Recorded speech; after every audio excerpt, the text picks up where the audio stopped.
Radhe Radhe. Today is Saturday, 23rd August 2025, and here we are to present to you this recap video for today's Bhagavad Gita study session. We're continuing along our journey of chapter 11. I think we've reached or just about crossed that 60% stage in terms of the number of verses. Great engagement and discussions, and looking forward to the rest of that as well. Along with me, here is Mummy. Radhe Radhe. Bringing up the screen, we'll take a look at the cover slide that shows us we covered chapter 11, verses 33 and 34. Prior to those verses, of course, was a recap quiz covering content from a couple of weeks back, where we did chapter 11, verses 30, 31, and 32. So as always, you can take a look at the description for this video and get the link to the free community portal page where you'll get to see all of the quiz questions and other relevant material. Please do try those and review that whenever you get chances. So with that, we now start off with chapter 11, verse 33. तस्मात् त्वम् उत्तिष्ठ यशो लभस्व जित्वा शत्रून् भुङ्क्ष्व राज्यं समृद्धम् मयैवैते निहताः पूर्वम् एव निमित्तमात्रं भव सव्यसाचिन्. Chapter 11, verse 33 has the catchphrase as a question, invincible instrument.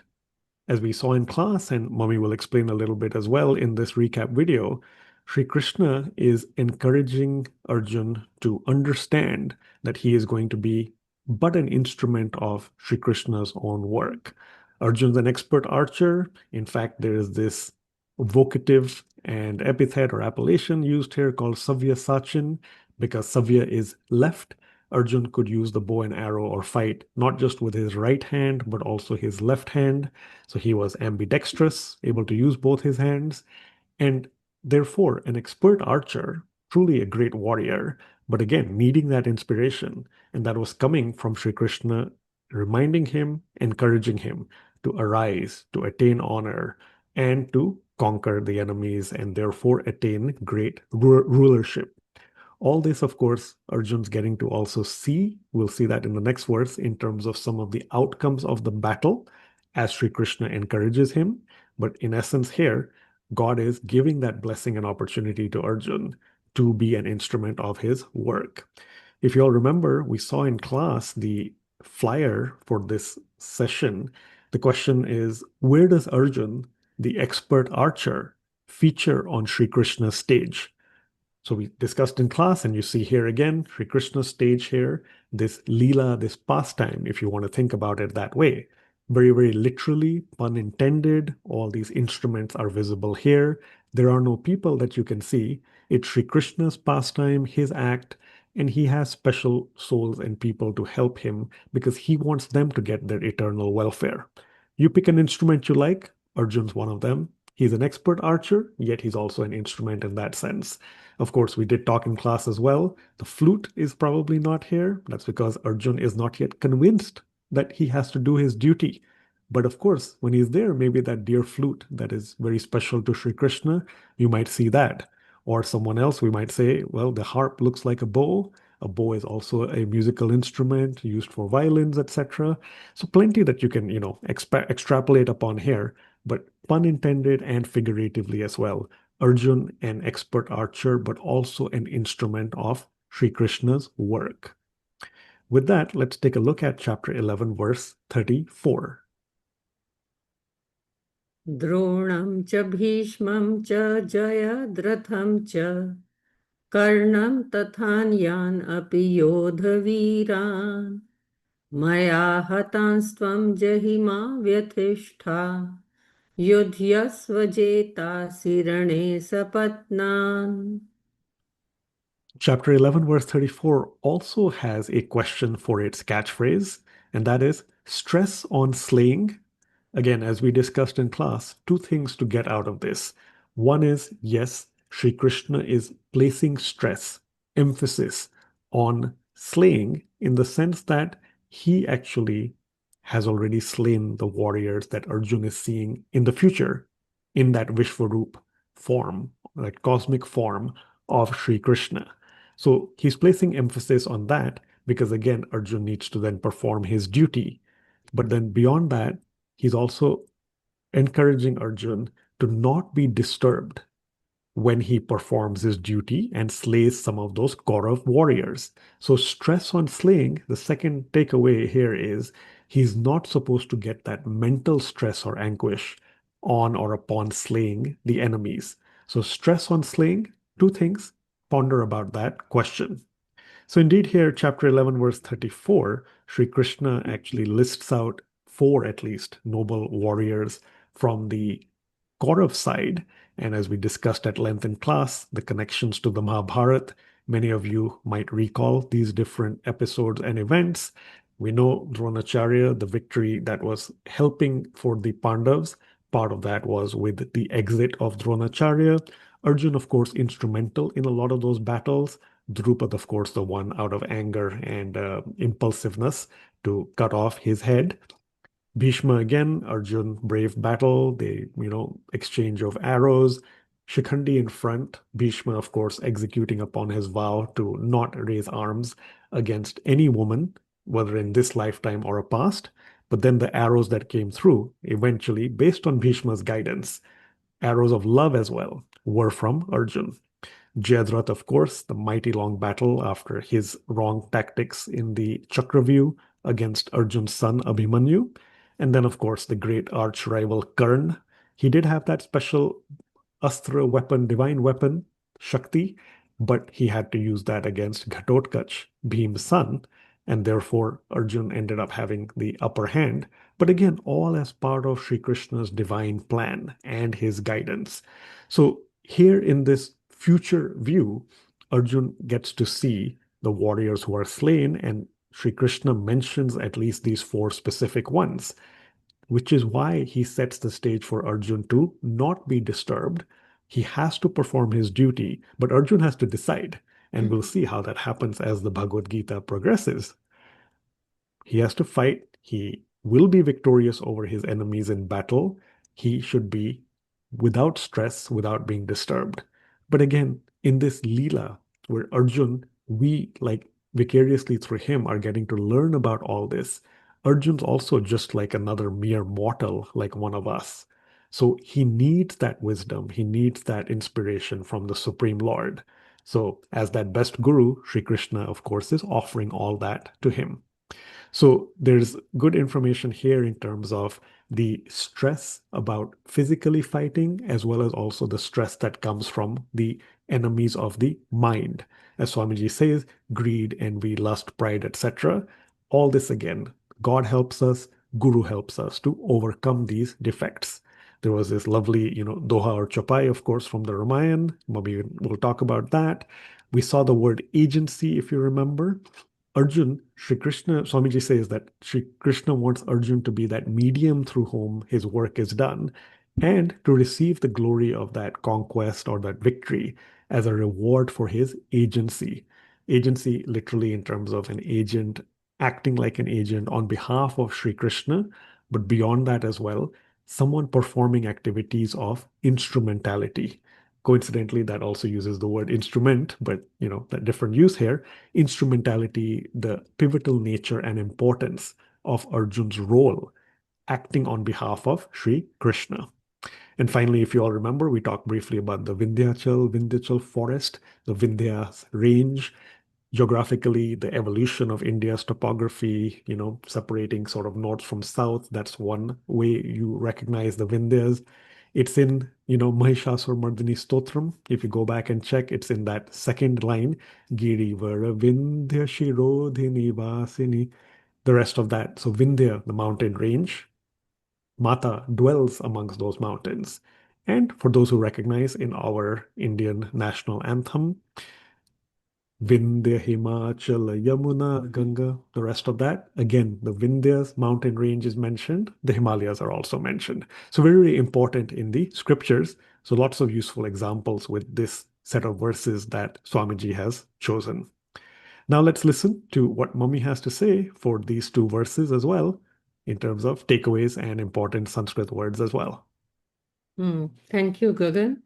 So let's look at the word uttisht from verse 33.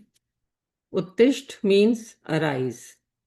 And another important word from same verse is bhungshva. Bhungshva means to enjoy. So, what does these words mean here? In this verse, basically, Sri Krishna has decided the annihilation of the unrighteous and the victory of righteous as the outcome of battle. That is what Sri Krishna has decided already. And he showed Arjun in his Vishwaroop, past, present, and future, where Arjun saw all his opponents and many from his own side also, all killed, all those people. So Arjun has seen. Now Krishna is guiding uh, Arjun that tasmat tvam uttishth yasho labhasva means Arjun, when you have already seen that these opponents are not going to be saved in any case, then you better get up and fight to the best of your ability and attain honor. Yasho means to attain honor, fame. Yash means fame, eminence, success. You get renowned. Meaning, what has to happen will happen for sure. Okay? And Krishna says, I've shown you already. So, you will get fame easily. You better get a fight, do your dharma, and get fame.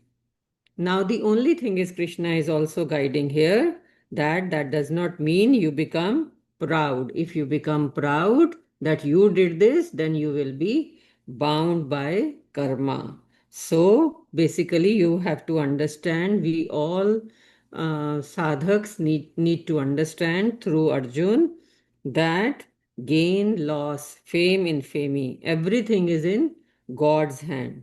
So we human beings, we should not attach ourselves to the fruits of our actions. All we have to do is our duty. And Krishna is saying there is lot of prosperity.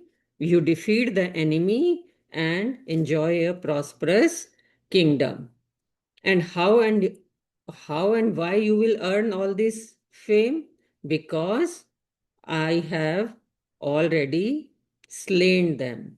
These people have lived their lives, they have already been slain by Shri Krishna. And Nimitt Matram Bhav Savya Sachin. Arjun, you start aiming the arrows from both hands. You are such an expert archer. You can use both your hands. So put all your effort with full attention. Use your intellectual strength and expertise. And don't bring this thought that you have killed them. Okay, because the work has already done by me, Shri Krishna. You just have become, or you have to become, the instrument of my work. Nimitt matra. You have to become the instrument of my work. There should be no pride. If we all remember, when Sri Krishna had lifted the Govardhan hill on his left pinky, then the Gwalas had also put their sticks. They were all thinking they are the ones lifting the Govardhan hill.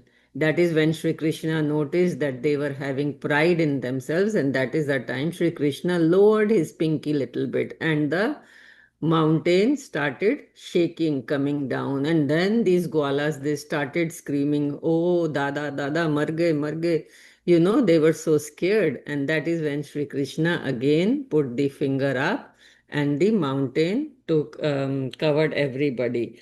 So basically, this is what it is. There are certain opportunities in life that God gives us. He chooses his special devotees, and if we are alert, we can recognize those opportunities and then put in our best effort to achieve those results, which are desired by God. And then it is like a blessing, and God graces us. He makes those things happen. And now, verse number 34, I have chosen the word Vyatishtaha. Vyatishtaha means be disturbed. So, what was happening? Arjun was in anguish. He was under stress. He was disturbed that there are great warriors on the other side. How am I going to kill them? So basically, Sri Krishna is saying that when he has decided and he has already slain them, Arjun doesn't have to worry about it. Why? Because that is God's will. Hmm. So, when there is God's will, then everything will be done. And when there is God's will is not there, like Swamiji has given this example here.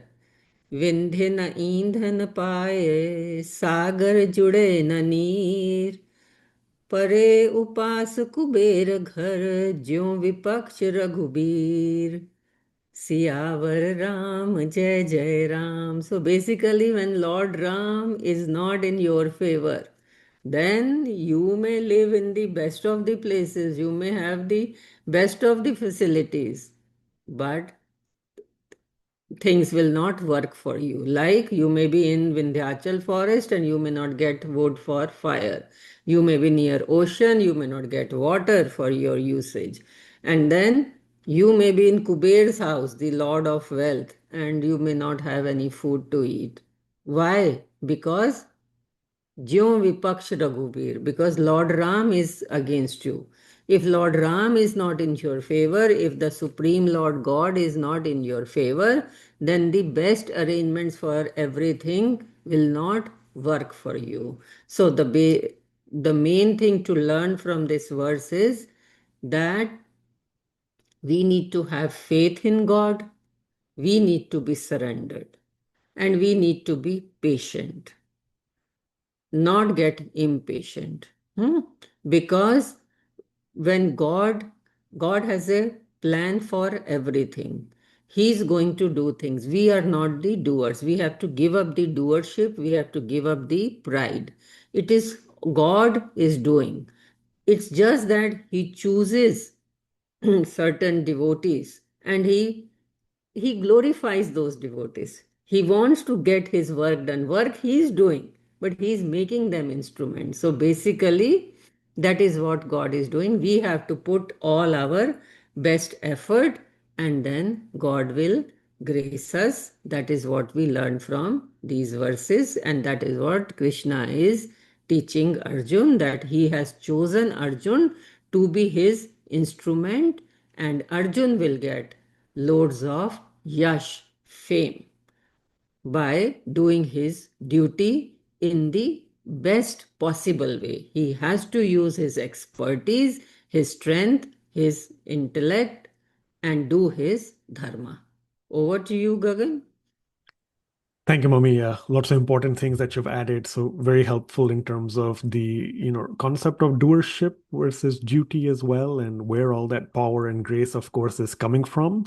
And as you mentioned, of course, this aspect of humans attaining eternal welfare, really that great example of the Govardhan Leela, coincidentally also with the presence of the left pinky finger. So connecting it to ambidextrous here. We also had talked in class about Lord Ram taking the help of, right, Hanumanji and the army. All that help, again, God didn't need that, but He does it to give opportunities to grace people for their own eternal welfare. One tiny thing, I'll make a correction. I was thinking about what I said. The Dronacharya one is actually not Drupad, but Drishtadyum. I had him in mind, but I said the wrong name. So just keep that in mind about who slayed him after Arjun set up everything. But again, with everything, all this that we're getting here in these two verses and thus far as well, is Sri Krishna continuing to inspire Arjun by reminding him from way back in chapter 1, chapter 2, where he had doubt, anxiety, he had his questions. He, as Mummy told us, chapter 2, verse 7, he beseeched the Supreme Lord for guidance. Earlier in chapter 1, it's around verses 32, 33. He even asks about what gain is this if I were to, win and be a prosperous ruler. All those questions, as you see, verse after verse, Sri Krishna reveals answers to them. Eventually, the choice is going to be Arjun's. We'll see how that unfolds. But all these connections about grace and eternal welfare and dharma we're getting to benefit from the bliss of all that wisdom. So continue all the learning and the collective spiritual journeys together. We look forward to seeing you next time, which is Saturday, 30th August 2025, 8 a.m. Central Time, 6:30 p.m. India time. Till then, thank you so much. Radhe Radhe. Radhe Radhe.